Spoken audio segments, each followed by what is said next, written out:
our sports news, the Kiefer Ravena and Shiga Lake secured the promotion to the B1 division for the 2024-2025 season after defeating Yamagata 97-74 in the B2 division. However, 30 Ravena's run and Sun and Neo Phoenix ended after losing with Hiroshima Dragonflies. More of the details in the world of sports at Angelica Galvez's report. Let's now jump into the world of sports. Welcome back to B1 League Kiefer. That is after the Filipino Guard and the Shiga Lakes after defeating Yamagata at the score 97-74 and sweeps their best of 3 semi-final series last Sunday at the B2 division.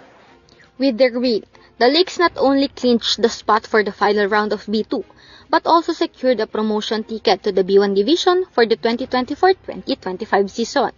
Ravena shined in Game 2 because of his 13 points, 4 assists, 4 steals, 2 rebounds, and a block to ensure the series sweep and above all, the B1 promotion. This also set Shiga up for a championship showdown against the Koshiyaga Alphas, who also took down Altieri Chiba in 2 games. Roosevelt Adams did his best for Yamagata, collecting 17 points, 6 rebounds, and 1 steal, but they had to settle for the third place battle. In B1, Ray Parks and the Nagoya Diamond Dolphins defeated Seahorses Mikawa at 84-71 at Dolphins Arena to advance to the semifinals.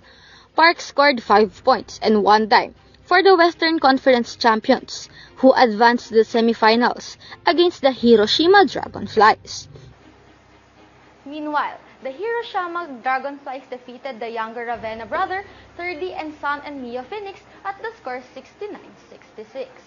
30, like Kiefer, scored 13 points while adding 6 rebounds, 3 steals, 2 rejections, and an assist. But their successful elimination round campaign was not known, as they eliminated from the playoffs.